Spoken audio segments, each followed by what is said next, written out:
Good morning, good afternoon, or good evening to all of you watching in our webinar audience, wherever you are in the world. I'm Doug Sullivan, the president of the Arab Gulf States Institute, and we're really happy to have you today for our discussion of the regional and diplomatic fallout of the U.S. strikes on Iran. As I've been thinking about this over the weekend, there are a number of contradictions I just simply cannot yet work out.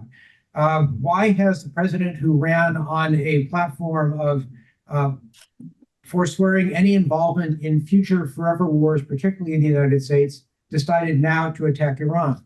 The president who said that after the attacks were aimed only at the nuclear weapons capabilities of Iran, has later opined on social media that maybe if the Iranian government does not want to make Iran great again, there should be a regime change. That said, Iran has been exceedingly reserved in its response to American attacks, while it is still continuing to attack Israel. Oil prices spiked last week and were as high as $79 for Brent crude yesterday, but seems to have settled. And as far as I can see, international stock markets have not been roiled. The Iranian government has really not done anything significant or that is not political to respond to the U.S. attacks. The foreign minister has said he's going to go to Moscow to consult. The Iranian parliament has recommended that the government close the Strait of Hormuz, but the Iranian government has not really taken any actions. And the countries of the Gulf, which last week fairly soundly criticized Israeli attacks on Iran, have remained mostly silent on what the United States has done over the past weekend.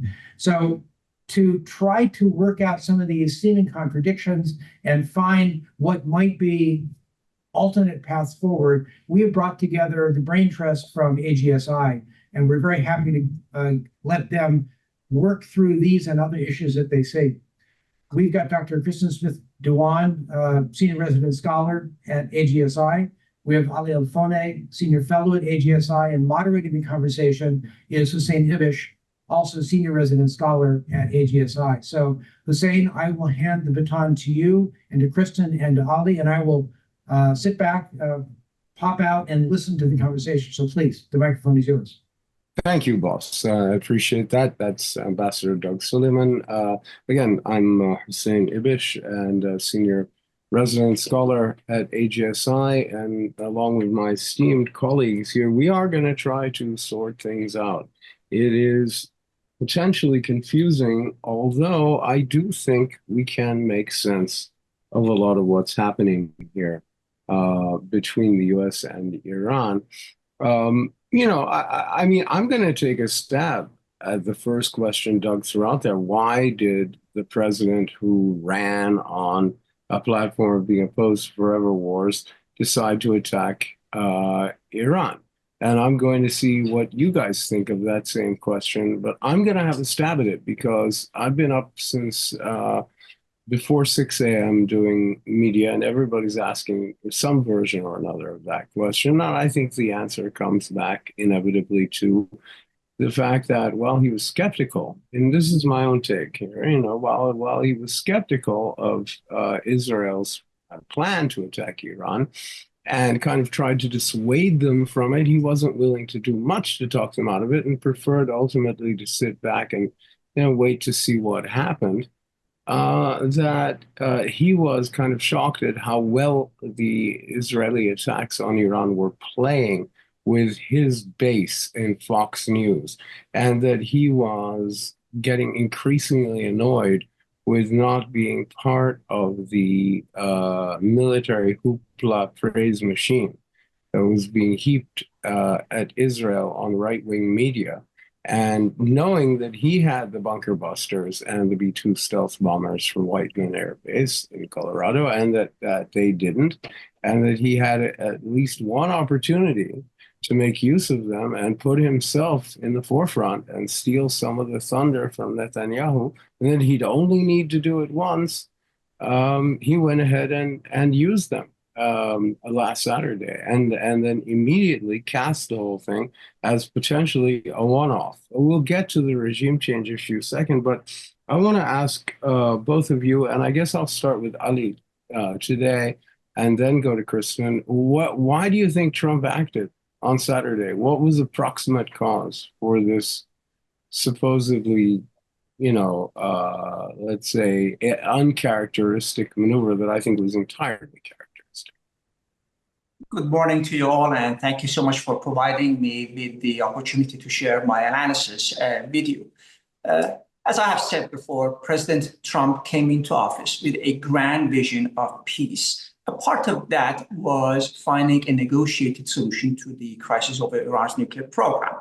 However, Prime Minister Netanyahu of Israel was unhappy with the course of the negotiations. He sabotaged them, knowing very well that by starting a war, he could not be certain that he could actually win the war and reach the objectives that he had defined for himself, being the total destruction of Iran's nuclear program, possibly regime collapse in Tehran, anarchy in Iran, a civil war, and the fragmentation of Iran as a state. These were the objectives that Prime Minister Netanyahu perfectly knew Israel could not achieve on its own. So he gambled. And possibly he managed to persuade someone in the US government that this war was going to be easy, that the US government could, with one move, force the Islamic Republic to surrender, terms of which we are not particularly familiar with. I'm not exactly sure what the meaning of total surrender is. And he managed to achieve some of those objectives, meaning the term, by the way, meaning the term is unconditional surrender. However, the term is unconditional surrender. What we are seeing right now is that those objectives are harder to achieve, even for the United States, than Prime Minister Netanyahu is trying to persuade everybody. Just to begin with the political leadership, it remains intact. Ayatollah Khamenei is there, the president, the cabinet, the structures of political power in the provinces and at local levels, they are all intact. As for the military capabilities of Iran, particularly domestic policing, we see the remarkable resilience of the Revolutionary Guard, the leadership of which was eliminated on day one of the war. But since day one, we have seen fewer successful targeted assassinations of the IRGC leadership. The organization has managed to preserve its cohesiveness, and the IRGC Aerospace Force, the leadership of which was totally eradicated on day of the war, has been engaged in sustained attacks against Israel. Imagine an organization which is decentralized enough, which enables it to engage in war. We are not seeing any signs of a civil war in Iran. So these signs should be reassuring for the regime and also signal to President Trump that the Islamic Republic is not going to surrender immediately. This is likely to be a protracted war. So right now, President Trump should decide if he really wants to entangle the United States, either in a ground invasion of Iran, like we saw in Iraq.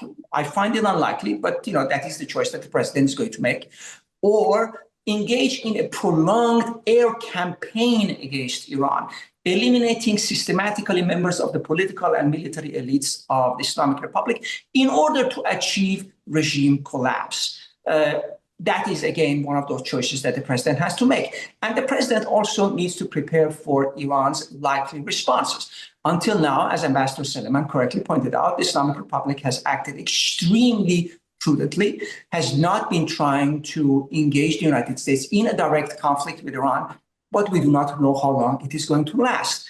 All IRGC strategists are trying to persuade the leadership in Tehran that Iran needs to attack the regional energy infrastructure in order to influence the global market price of oil, which would also impact American voters, and therefore also shape the thinking of President Trump. So these are some of the considerations that I hope that President Trump will have in his mind before he sends out a new tweet through social.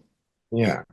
So that would get his attention. Yeah, I think that's true. By the way, just as a footnote, the term was unconditional surrender, and what it means is you place no conditions. You simply say, right now, do with us what you will.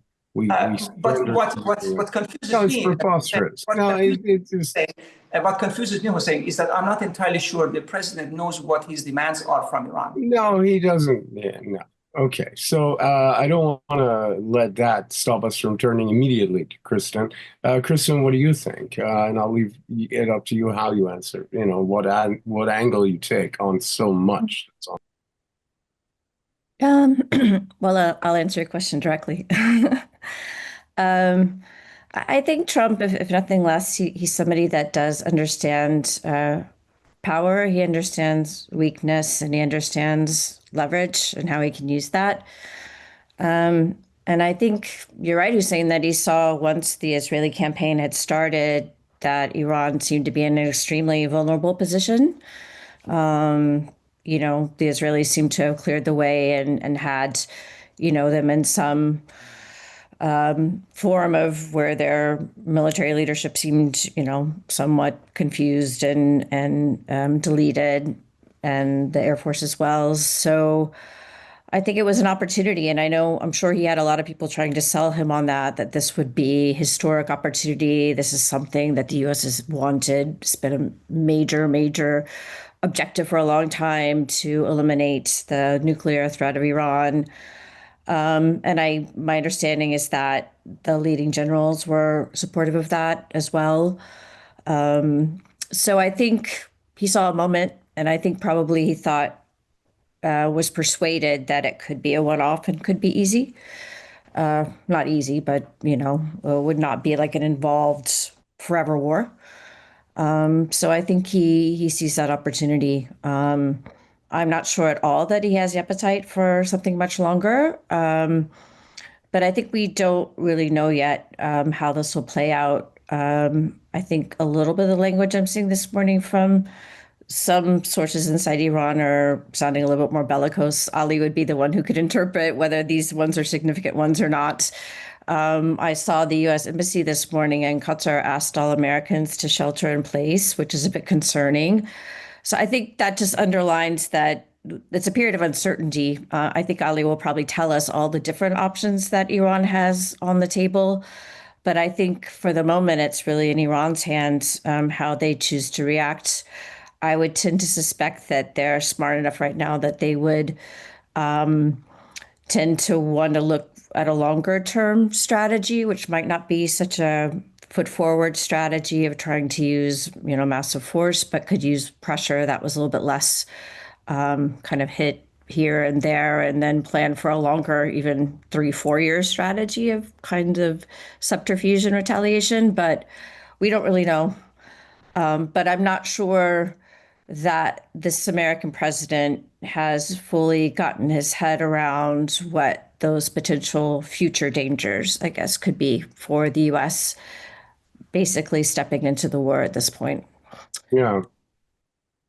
And okay, so I want to follow up with you, Kristin, and then we'll turn back to Ali immediately, which is, you know, how do you read Trump's speech after the campaign? There's a lot of, you know, tweeting and backstorying and, you know, quoting and all, but the main statement the U.S. has made after the deed, the word that's supposed to frame the deed after the fact, was Trump's brief remarks on Saturday night. And I read them as extending the opportunity to Iran to join him in framing these attacks as a one and done mission. He said that the result was the complete and total obliteration, I believe was the word, of Iran's ability to enrich uranium, which is absurd. You know, I mean, even if it worked perfectly, it couldn't have done that because there are many other sites in Iran. This is the only place the centrifuges are. So enrichment can go on. And it says nothing, of course, about the stockpile. Moreover, of course, it wouldn't have worked perfectly. So the whole thing was typical Trumpian overstatement, the greatest, the never before seen. And he said, of course, he had to say the likes of which the world has ever seen. And he saved that for the alliance with Netanyahu, which may be about to come under serious strain, because if this is offered to Iran as a one and done deal, and the Iranians help him maintain it as a one and done mission, then it will be very disappointing to anyone in Israel that was hoping to drag the United States into a forever war in the air or a prolonged campaign against Iran. And it seems to me that thus far the Iranians are kind of playing along with that by not retaliating and not threatening any specific retaliation. Anyway, that was my read on it. What do you think, Kristin?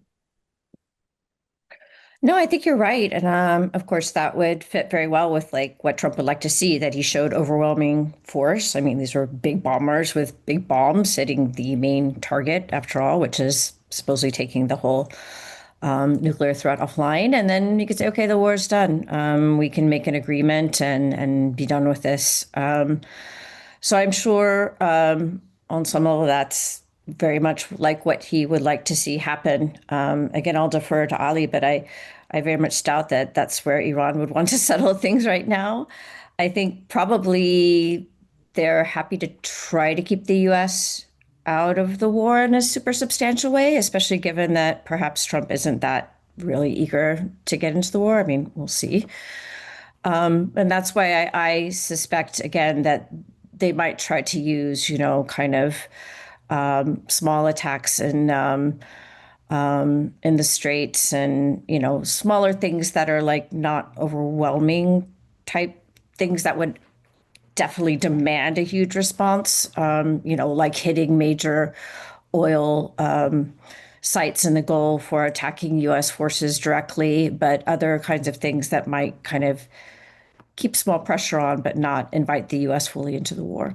Maybe something that's more like harassment than a brutal blow. Yeah, that's very interesting. Ali, I want to ask you what you think, but I also just want to say people, a lot of the audience do seem aware of this already because we've got them coming in, but you can join us and ask your questions through the Q&A function, and I am monitoring that already. Ali, what's your take on all of that? I believe that President Trump's ideal model for an operation was very much similar to that of assassination of Major General Qasem Soleimani in January 2020. The U.S. And he drew the connection himself many times, which was part of that. The government assassinated Major General Soleimani in January 2020. Iran responded. The response was delayed. And prior to attacking the Al-Assad airbase in Iraq, the government of Iran, through the government of Iraq, warned the U.S. that the attack was coming because the Islamic Republic did not want to impose a large loss on the U.S. government. But at the same time, there were many domestic things that the Islamic Republic had to think about. There had to be a response. There had to be some kind of a revenge that the regime could present to the Iranian public as a victory. Now, that was a very elegant way of dealing with the issue of assassination of Major General Soleimani. And as we know, the U.S. and Iran did not engage in a war as a result of Iran's delayed and very modest response. This time around, I suspect the situation is slightly different. The Islamic Republic has some reason to believe that Israel, for sure, wants to pursue a regime change agenda. The Islamic Republic has also seen that President Trump may be tempted by the Israeli government to believe that overthrowing the regime in Tehran is an easy task and may entangle the United States in another war. Therefore, the regime has to send a stronger signal than just targeting a base like Al-Assad back in 2020. Now, the question obviously is if the regime will be responding directly against the United States or other more strategic objectives. And the IRGC analysts and strategists, they have long been arguing for Iran to target the regional oil infrastructure. They want to change the world market price of oil, and they want to communicate a message to the American public at the gas station, telling them that if you want to overthrow the regime, the price of gas will be going up. Is this really something that you want to do? So I am suspecting that there is a greater risk of Iran targeting the regional energy infrastructure to communicate a message to President Trump and take advantage of the disagreement among the base of the president. We are seeing many individuals who are opposed to the war. An individual, a media personality like Mr. Tucker Carlson, Mr. Stephen Bannon, who is, or at least has been, one of the ideologues or theoreticians of the MAGA movement.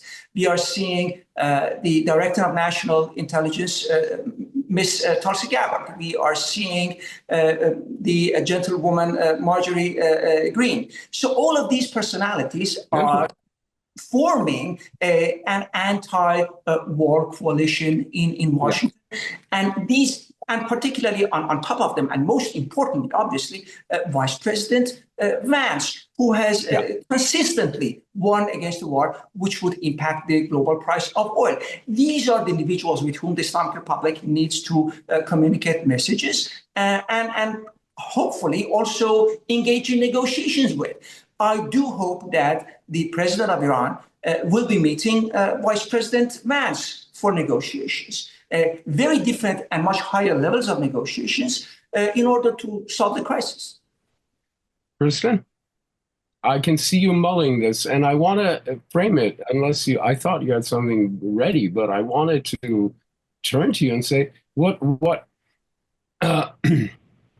one of the implications of what Ali was saying is that Iran might want to communicate that message by targeting U.S.-related interests in the region that are energy connected, in other words, Gulf Arab interests, basically.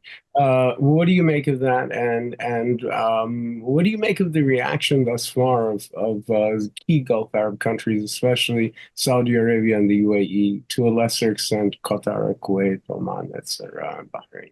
Yeah. You know what I'm getting at.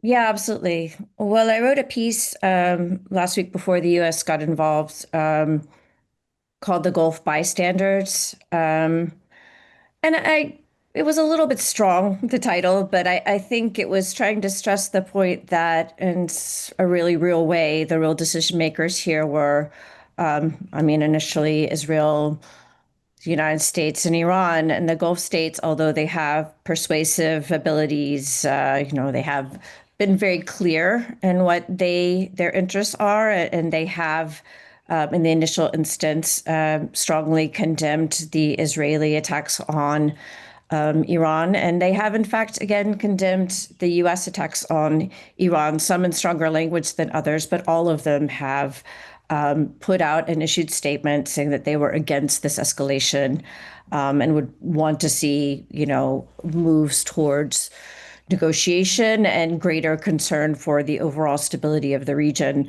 So I think they've been, although maybe different levels of intensity of it, all of them have been unified in being opposed to this escalation, both by the Israelis and by the Americans. And they have put official statements saying that. But ultimately, although the bombs are flying over their heads back and forth, or the missiles are, they don't really have a say in that.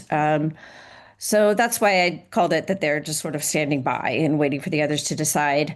But in another real way, they have already made an impact on the overall strategic fields as you look out on it right now. And I think their decision within the past couple of years, a few years, to improve their terms with Iran, to negotiate and to reestablish relations with Iran and to keep communicating with Iran. And they have been communicating even through this crisis directly with their leadership with the Iranian president and with the Iranian foreign minister, means that and by the way, very significantly, the attack did not take place from their soil.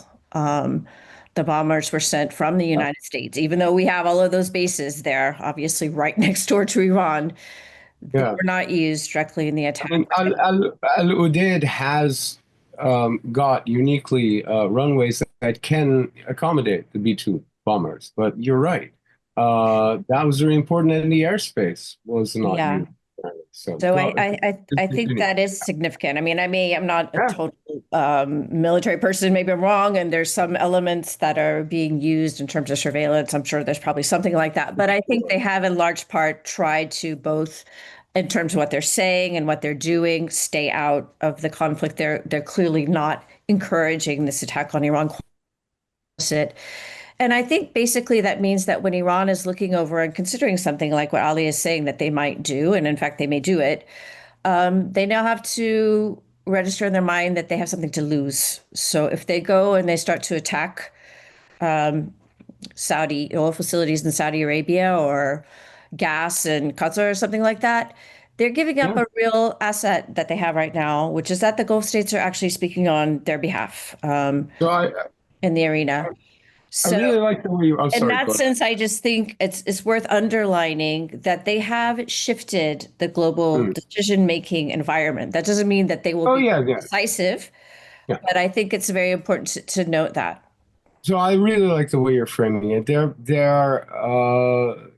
main decisions are made by others, but they are not completely powerless. And it's a really complicated thing that we need to talk about more. Ali is going to burst a blood vessel if I don't turn the conversation to him. So please tell us, Ali. Well, Kristin's analysis is correct, but what the Revolutionary Guard strategists are saying is that normalization of diplomatic relations between Iran and Saudi Arabia was a mistake, because by doing so, Iran sent and communicated the message to the world that in case of a conflict, the regional oil facilities will not be affected and global price of oil will not be affected. And it was therefore easier for the government of Israel, and in particular for President Trump, to engage in the attack in order, because there would be no significant implication on the global oil markets. So, and what they're saying is that Iran needs to correct that mistake, which was committed by making attacks against the regional energy infrastructure. And the other argument, which also I think is a source of concern for the Iranian leadership, is that Prime Minister Netanyahu is now trying to persuade President Trump and the US government to engage in even more risky behavior. The latest argument that Prime Minister Netanyahu is making is that, the 400 kilograms of enriched uranium is now dispersed all over Iran. And therefore, the US needs to engage in a ground invasion of Iran in order to detect, find, and neutralize 400 kilograms of dispersed enriched uranium all over the country. Now, is President Trump going to fall for this latest ruse or trick of Prime Minister Netanyahu's? I don't know. I honestly do not know. But I would warn the president against this, because a protracted war, in my opinion, is not in the interest of the United States. Yeah, I think that very few people outside of the environs of FDD and possibly AIPAC, those who, the echo chamber of the Likud and a little bit beyond that in Israel, here in the US, would dispute that. Even Trump is not saying that. So I want to remind the viewers that we have the Q&A function. We have a vast number of questions coming in. So I want to start bringing them in. And we may not have budgeted enough time for this, so we may have to do it again very soon. But Nimrod Novik, and we could hardly have asked for a more distinguished participant, wants to know, given his normalized relations with Iran, intimacy with Trump, Netanyahu's eagerness to engage him, and Israel's fascination with him, is MBS positioned or inclined to mediate? What do you think, Kristin? Well, prior to all of this open conflict, when the Saudis were looking over at the situation, they very much offered themselves as mediators between the U.S. and Iran.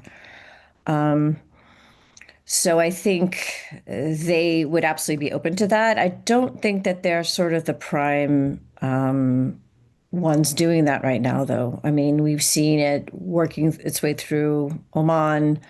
More recently, the U.S. seems to have more kind of almost direct contacts, right, with the Iranians. I mean, it looks like they were talking about going through Turkey, I think, the last time when they offered. But Saudi Arabia has offered themselves at least as someone to mediate between the U.S. And Iran. I just think it's unlikely that they would be the key ones now. Yeah. Okay, Robert Rubin wants to know about groups that Ali in the past has talked about potentially rising up against the regime in an armed way or establishing enclaves at the periphery. I'm now taking the liberty of restating this, but of creating armed enclaves in the ethnic peripheries of Iran. What do you think, Ali? Where do we? Isn't it remarkable that nothing like that has possibly, come about at all? I am very closely following developments in Iran's periphery regions. The situation in Iranian Kurdistan is relatively calm, but at the same time, I have friends who are telling me that several of the armed Kurdish groups, some would call them even terrorists, are preparing to make incursions into Iran. And in their assessment, the local Kurdish population in Iran's Kurdistan province would be welcoming them. I suspect that their job also is going to be difficult, not only because of the presence of the Revolutionary Guard and the regular military in the periphery regions, but also because of the changed nature of the population in those areas. Yes, a majority of Iran's Kurdish population is Sunni. Yes, many of them are dissatisfied with the central government, and not only because of the situation now, but for many years. But there is also a sizable Shia Kurdish community. There is also the policy of President Pezeshkian appointing a governor general who is a Sunni Kurd. So there are things happening which indicate that the Islamic Republic was going to shift its policy towards the periphery regions. And the Kurdish insurgent groups may find it difficult to make incursions and just take over power in that region. As for Iran's Arab region, there is calm. I have not, in Ahvaz, in Khuzestan, where there is a sizable Arab population, ethnically Arab population, also Sunnis. They do not appear to be rebelling against the central government. Sistan and Balochistan is as before. So in other words, there are incidents, security incidents, but no large-scale rebellion against the government. And most importantly, Mawlavi Abdul Hamid, the religious leader, Sunni religious leader of the Baluchis, one of the most respected individuals in the province, who has been very, very critical of the Islamic Republic, particularly in the course of the past 2 years. This gentleman has risen up to his job as being almost a national leader, calling for unity of Iran and warning against a destructive civil war. So this is an extremely civilized and responsible political behavior by a leader as respected as Mr. Mawlavi Abdul Hamid. So no, for the time being, I'm not seeing signs of armed insurgencies in Iran's peripheral regions, but I do know that Jerusalem Post's editorial pages call for it, call for disintegration and fragmentation of Iran. I suspect that this kind of editorials from Israeli newspapers actually is going to unite the Iranian nation rather than creating disunity and disintegration. And there's a parallel question from one of the anonymous attendees. One of them was deeply triggered by us and by my ill-fitting sweater, which bothered him a lot, apparently. There's multiple references to that. But a different anonymous attendee is wondering about the economic, political, and security impact on Iraq. And I think that's a very interesting question. And U.S. interests could be targeted, especially in the Kurdistan region, by Iran, its proxies, or elsewhere, etc. I think it's a very interesting question. I'd like to throw it to either of you. I think you have some thoughts. If I'm reading your body language correctly, Kristin, go right ahead. Sure. Let me just say something first, because I realize now I must defend my sweater. Sweater's fine, Hussein. I know. Yeah, I apologize. I looked at Nimrod Novik's question before and I realized I didn't really capture the full implications. He was actually talking about Saudi Arabia negotiating or mediating between, even with Israel and Iran and the United States. That's a pretty fascinating idea to throw out there. I can't imagine, Ali can answer that, Iran would be wanting to negotiate with Israel at this point. The United States, I think they might be willing to try to kind of counter that side of it, but I doubt that. And in fact, Saudi Arabia, we could talk about it more too, has really been moving around away from a strategy of normalization with Yeah. Israel themselves. I mean, we know that they've been working hand in hand with France and trying to work very much on the Palestinian issue and bring the Palestinian state question back to the table. So it's just hard to get my head around that. Although it is an interesting one. I mean, to really shift the dynamic, but I just don't see that that's the The dynamics are going right now. complicated knot, right? It's Yeah, it's hard a to deal little with. too far, but we've seen a region that has seen Sadat come. So I guess everybody always hoping for some outside savior to come and kind of settle everything that way. But I don't see that happening. Iraq, yeah, I am not a full expert on this, but I think thinking about Iraq, it is definitely it looked like when they were talking about hitting bases, the Iranians, they were sort of signaling that Iraq would be, the first and primary target of that. And of course, that would avoid hitting the other Arab Gulf states and threatening those relations. So I do think that is, if they were deciding to go that way, that definitely could be an option. We have seen some rhetoric coming from some of the Iranian militias as well, although no action. So again, I think that's interesting, and I think it speaks to Iraq knowing exactly how vulnerable they are. Yeah. It's a real danger actually to have any of these actions, whether either of those were to get involved or Iran to do that, that would very much suck on Iraq. That's been trying to kind of, my sense is from the leadership, pull themselves out of being Yeah. completely sort of under the whims of the kind of an easy target in a way. I mean, they've been wanting to stand a little bit more on their own. Mhm. But I think that's a real concern. And actually, when I read the comments from the Gulf states, I think this is part of their own messaging is that we wish all of you would look around at the broader region and how vulnerable we are right now. Look at Gaza. Look at the potential still for massive unrest in Syria. I mean, we just saw horrific bombing just this Yeah. weekend. Syria and Iraq, their fates also seem to be tied together quite often. I mean, we really could be stepping to an area where the whole region, which is still quite vulnerable, we could lose the security there.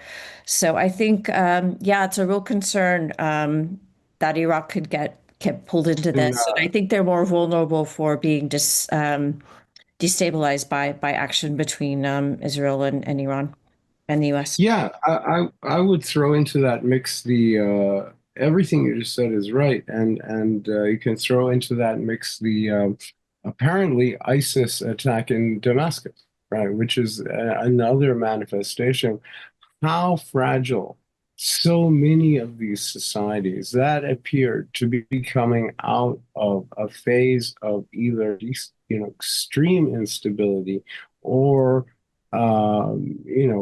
control by foreign hegemons, whether it's Iran or others, and they're kind of coming together in a unstable a relatively stable equilibrium of unstable elements, and how easily that can be destabilized by this sort of thing, as well as the overshadowing of the horror of Gaza and to a lesser extent the northern West Bank as well by this chaos between Israel and Iran. But I want to take this further because there are,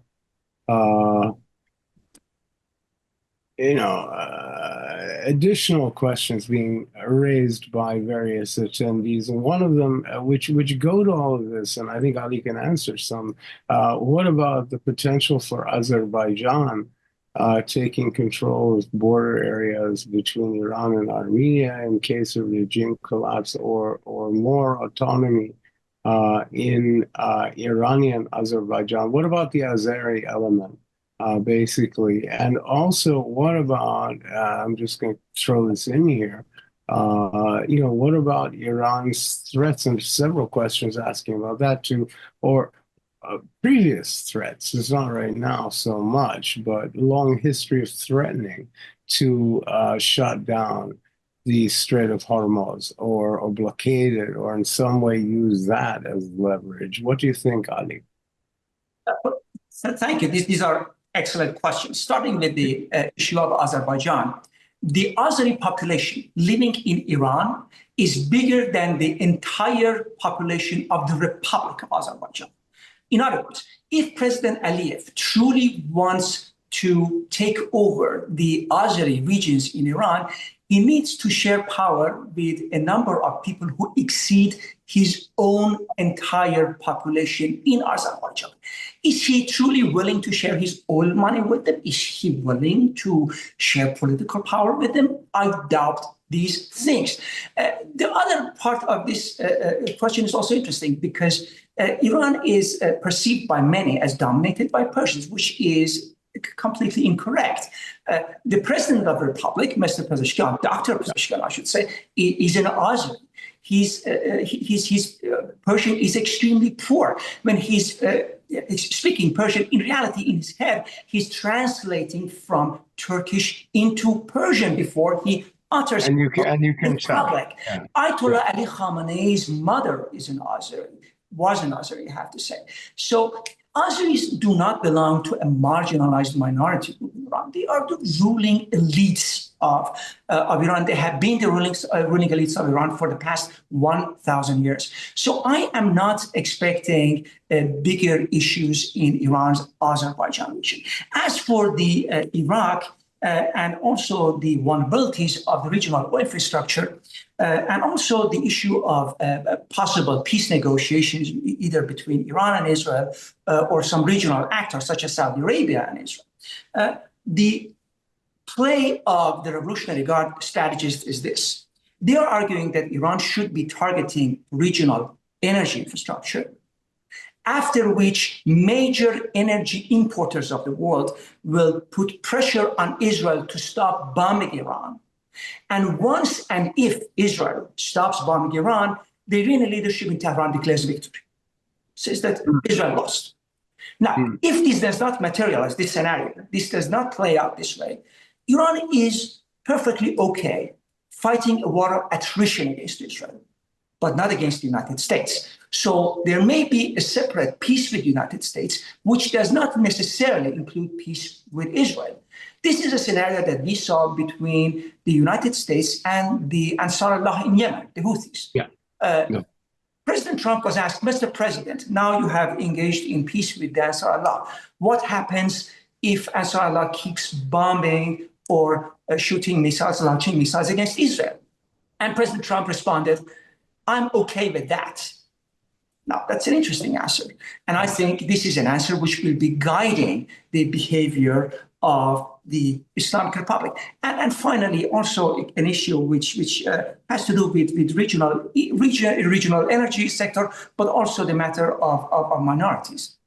The Kurdish self-rule areas in Iraq, they are extremely vulnerable because their energy sector will be under fire from Iran.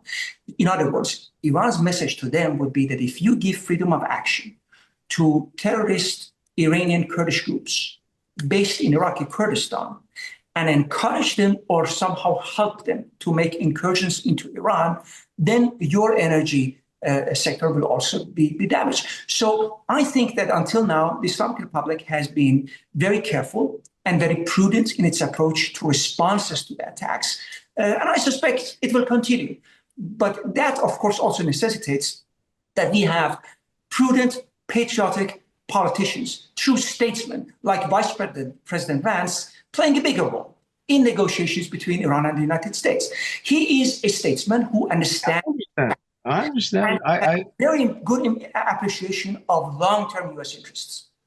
All right. I appreciate that little endorsement. That was a good one. Kristin, what do you think about the way in which this could impact the U.S.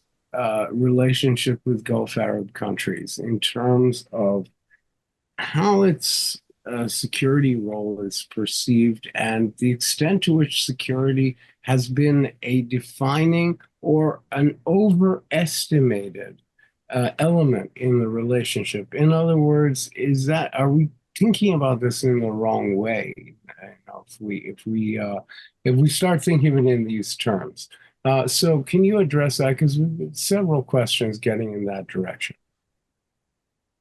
Um, I'm not sure. What I suspect is that, I mean, the Gulf states have been moving for some time towards two things. One, they clearly have been hoping to improve their own kind of abilities. Their ability to do that and sort of being able to defend themselves on their own is still somewhat limited, but you can see some states like the UAE being able to take some kind of strategic action sort of on their own when they're working in Africa.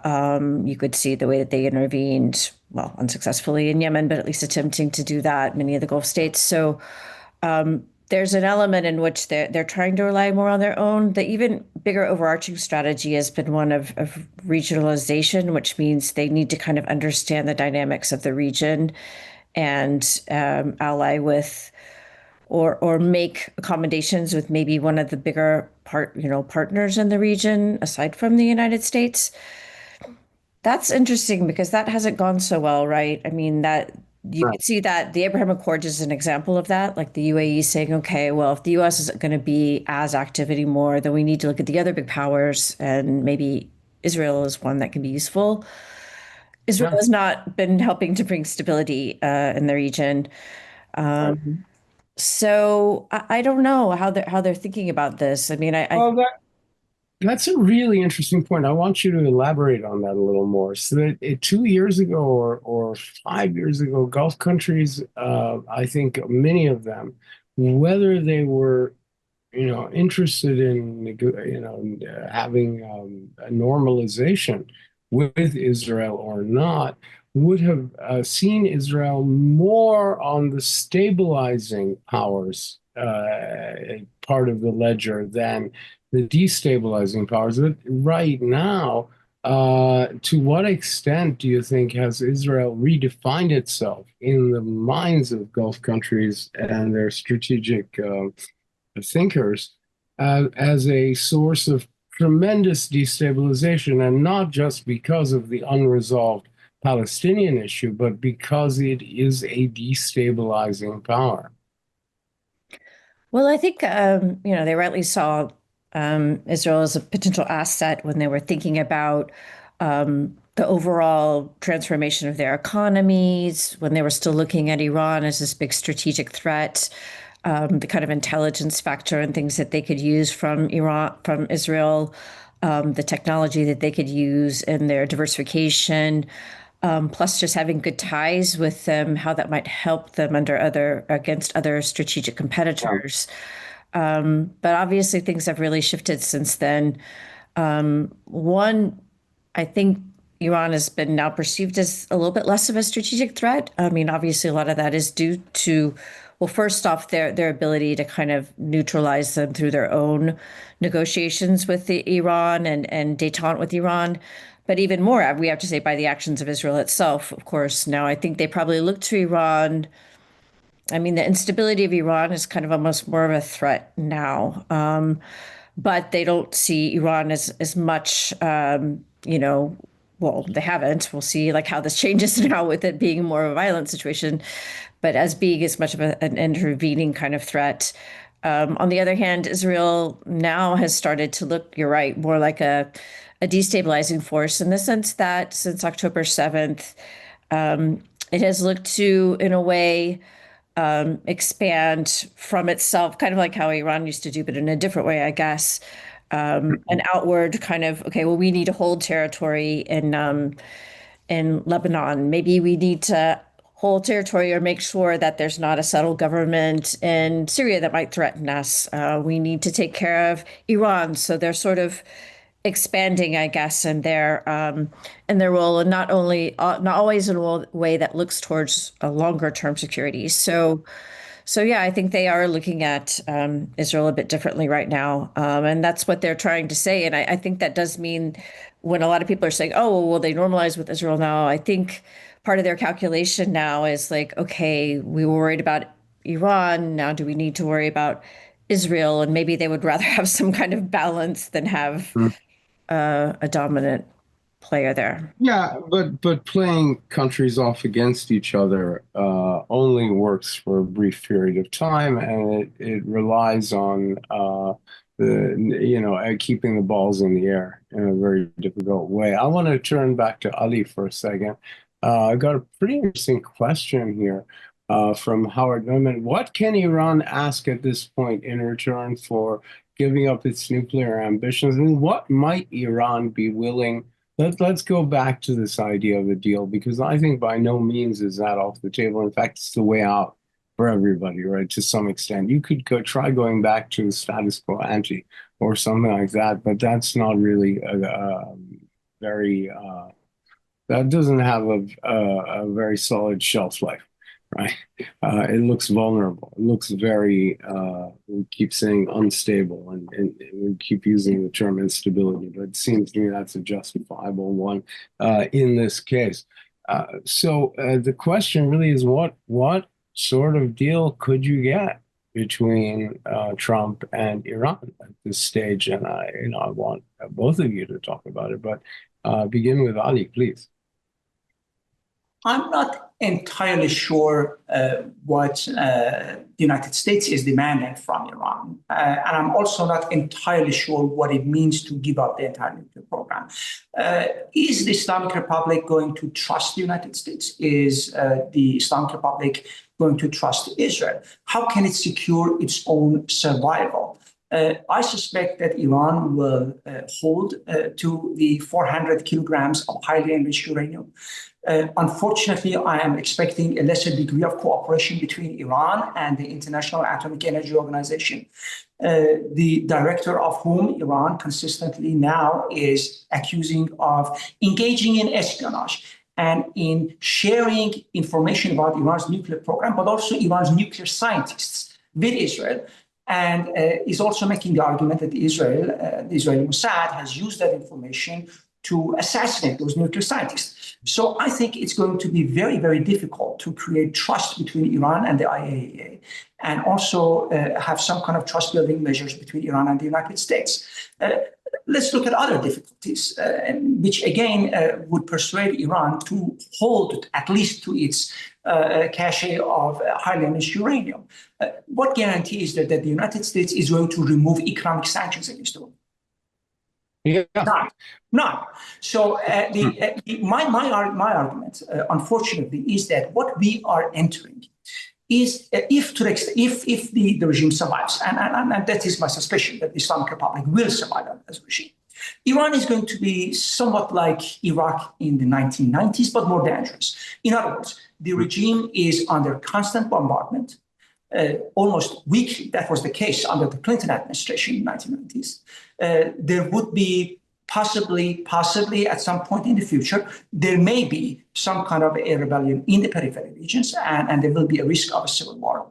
There may be an Israeli or US or joint enforced no-fly zones in certain parts of Iran, but that the central government manages to survive years after year of survival. And this means insecurity in the region. This means misery and poverty for the Iranian population, and also the risk of Iran truly pressured by Israel going rogue and using the highly enriched material in order to produce at least 2 nuclear weapons, one for testing purposes and the other for deterrence purposes. So I think that Prime Minister Netanyahu has made the world much more insecure and much more unsafe than before.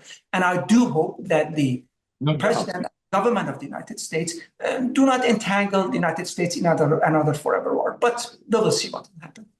Well, I think without doubt, in general, Netanyahu's made the world a more dangerous place in the beginning and all. And he's had a lot of helpers in that. For example, the crazy macabre pas de deux he's had with Hamas, a great example of that. But wherever he goes, he seems to find ways of making things more difficult. At least that's the way it's looked from the outside. You've been challenged on something I do want to come back to, Kristin, but Ali has been challenged by, yes, an anonymous attendee, but still. He says, Mr. Alfoneh repeatedly refers to Iranian Kurdish parties as terrorists, in quotes. You may or may not agree that's how you characterize it. Could you clarify the legal or factual basis of this designation? I understand it's an IRGC designation, but does the UN, US, or EU have such designation? I don't even think that's terribly important, but I do think it is useful to ascertain whether you're actually calling Iranian Kurdish parties as terrorists, or do you mean it, literally, or what? How do you intend that? Because I don't think that's what you're saying. One of the groups, PEJAK, is a part of the larger Turkish PKK, which has been on the list of terrorist organizations in many countries. That is not a new phenomenon. PEJAK is just the Iranian subsection of the PKK, Turkish PKK, which has surrendered to the Turkish government recently. And I am also suspecting that the government of Turkey would be deeply concerned about an organization like PEJAK taking a foothold on the Iranian side of the border between Iran and Iraq.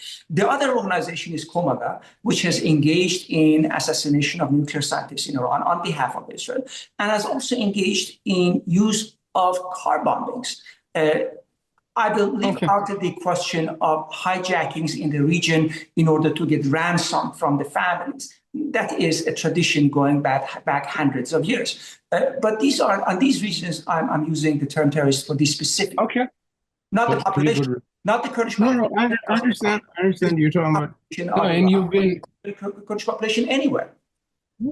Well, you've been specific about the two groups you're mentioning, and you've given your evidence. So there's your answer. You've got a good question. You provided a good answer. That's fine. Right. So somebody wants to know, and we usually get this question, whether this is going to be archived. And so, yes, in a day or two, it should be up on the AGSI website. And you can unpack this as delicately as you like once it's up, and it should be up very soon. Candy Combs, the tech policy reporter for The National, we're very glad to welcome you, asks, this question is going to be one of the very last. What's the likelihood of Iran responding to the U.S. strikes with cyber attacks? I have no idea, honestly. I just think and hope that Iran is going to not particularly respond. But I want to ask both of you, Kristin and Ali, if you have any thoughts about this. I mean, Iran has been active in various... My apologies. This is a very technical question, and it is outside of my field of expertise. So. Okay. I do think, if they have the capability, I do think that it might be very tempting, that kind of direction. And that's what I was talking about, that they may... Now that they've seemed to have lost, in a way, the battlefield kind of supremacy, and the direct kind of, missile wars and this sort of thing, that kind of more subterfuge might be very attractive, especially for a longer term sort of disruptive battle. So I suspect that might be the kind of direction they may go in.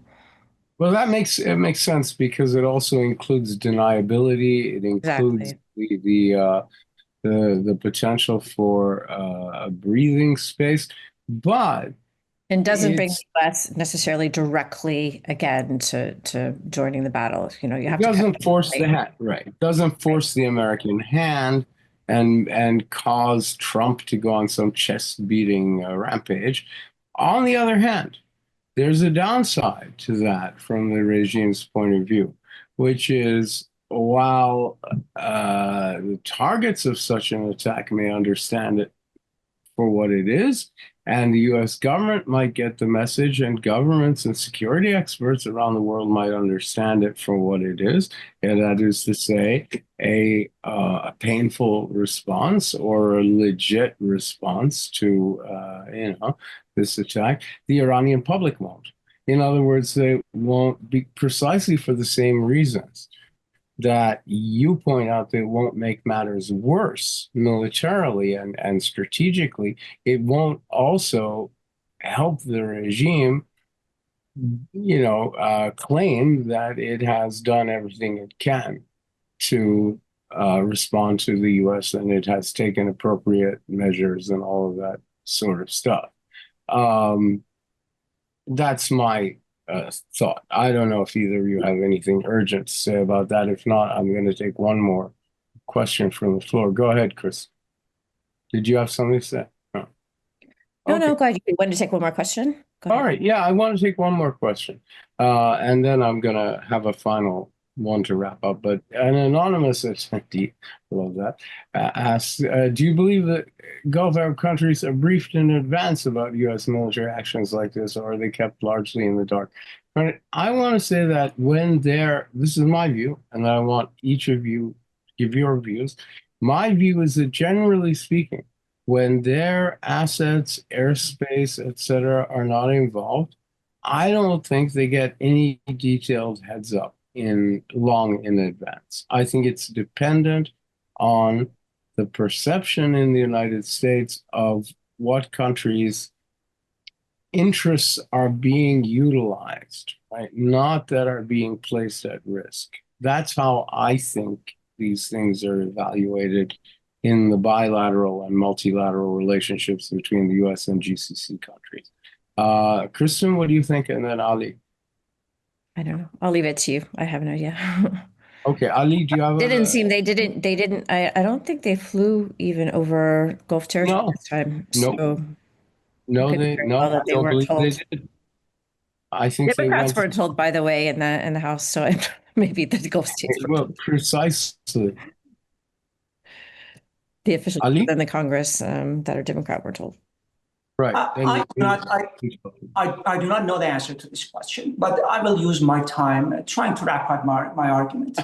Then let me stop. Let me stop you and say, then I want to ask both of you to wrap up and with an eye, please, to setting up our next conversation, which I predict will be short, will not be in very many days from now, that we will have to regather and do this again in the context of development. So with that in mind, Ali, please give us your final thoughts.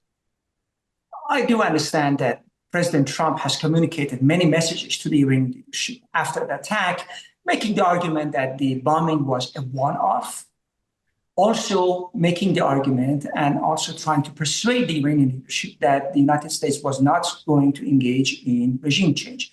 Vice President Vance has also communicated the same message in public. These are very important messages. And I do hope that President Trump will try to keep the United States out of another forever war. It is not going to be easy to overthrow the Islamic Republic. The United States is going to engage in a war which is contrary to US interests, a disaster for Iran, and also a disaster for Iran's neighbors and the regional energy infrastructure. So I do hope that reason prevails in the White House, and individuals like Vice President Vance manage to persuade the president that listening to sometimes even really good allies is not necessarily always the right thing to do for a US president. Yeah, okay, fair enough. And we can tell you have a new favorite individual in Washington, but that's just fine. And yeah, pushing in the right direction, that's for sure. Kristin, what do you think? And I'll stick with it. I think we're going to be back here in a short period of time, reassessing everything. But set that up for us. Where do you think we're headed? What should people be looking for? Yeah, I was just thinking about that, actually. I think right now, as an analyst, it's very difficult to kind of just come on, even when we arranged for this morning. I hope we're giving something that's useful to you, but I think there is just enormous amount of uncertainty right now we don't really know fully the damage that was done and these massive strikes that were done on that would obviously make a difference, right? Iran probably has a better idea right now how much damage they have, how much they have that gives them other options or not other options. We don't know what that is right now. It's very hard to tell where the U.S. is standing right now. I think, as you mentioned, Hussein, the U.S. signaled very strongly that they did see this as like, okay, where we were really trying to tackle the nuclear issue, which, by the way, is also what even going back to the Obama administration was focused on the nuclear issue. We're not interested in getting more involved. And then Trump, of course, muddied that with his latest tweet.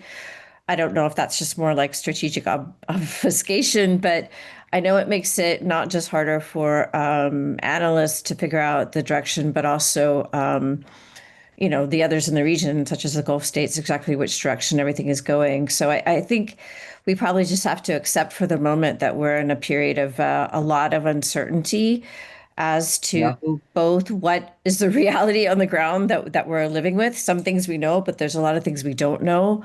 It's not completely clear to the end game of the Israelis at this moment. It's not completely clear the end game of the Americans at this moment. So I think this is just a part of the landscape right now is just a lot of uncertainty. Yeah. Yeah. Well, that's precisely why I believe we will be doing this again before long, and I hope that everybody out there will be joining us as well. So I want to thank you, my brilliant colleagues from AGSI, for doing this with me today, and we'll be back before long. That's for damn sure. Thanks, everybody, and see you next time. Hopefully a little bit longer than later this week, but we'll see.